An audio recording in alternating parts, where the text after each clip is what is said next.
J'ai pas cru que Arafat pouvait mourir. J'ai dit c'est pas possible.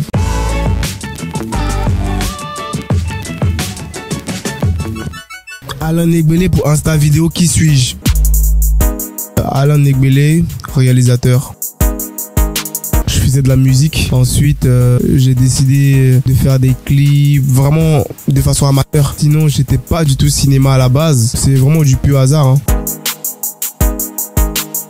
Ça fait maintenant 5 ans de façon professionnelle, mais 7 ans en tout, si tu veux. Colin Tilley, Nicolas Noël, Chris Macari, Jimmy Libam, Purple Street, Jeff Atiogbe, il y en a beaucoup.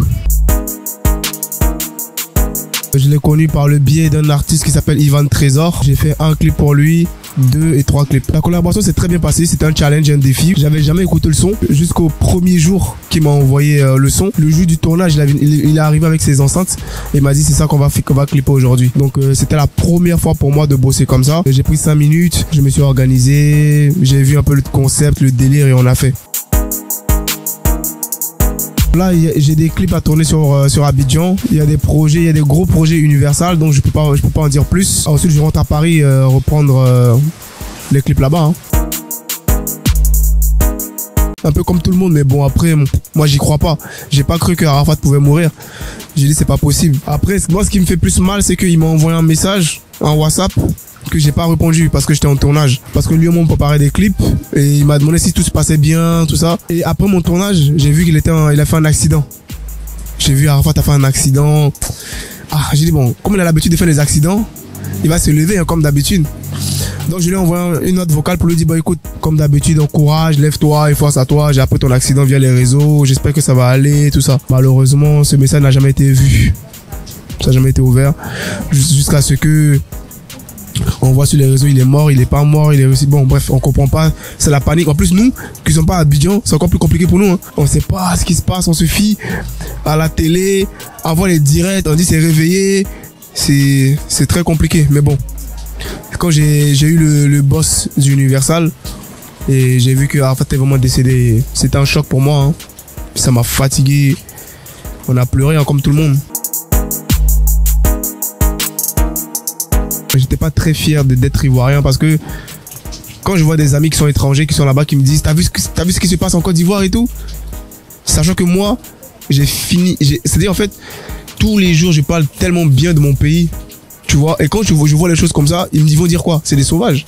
Ils vont dire en Côte d'Ivoire c'est des sauvages et j'ai même pas voulu parler de ça, tout ce que j'ai fait, j'ai demandé aux gens de signaler les vidéos et les photos afin que ça disparaisse sur Facebook. Ouais, ça a coûté 10 millions. Le tournage de Moto s'est passé assez rapidement. Il partait samedi, on s'est eu dimanche, il m'a dit qu'il revient sur Paris.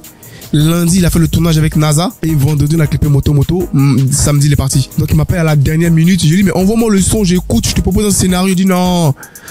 Il te fait pas confiance. Mon son, là, il y a un buzz autour de ça. Tout le monde attend ça. Si tu envoies la table, ça sur Facebook, ça a parti, c'est pas bon. Viens écouter chez moi à la maison. C'est-à-dire, je venais écouter chez lui à la maison, mais j'ai dit, envoie-moi le son, j'écoute bien, à tête reposée.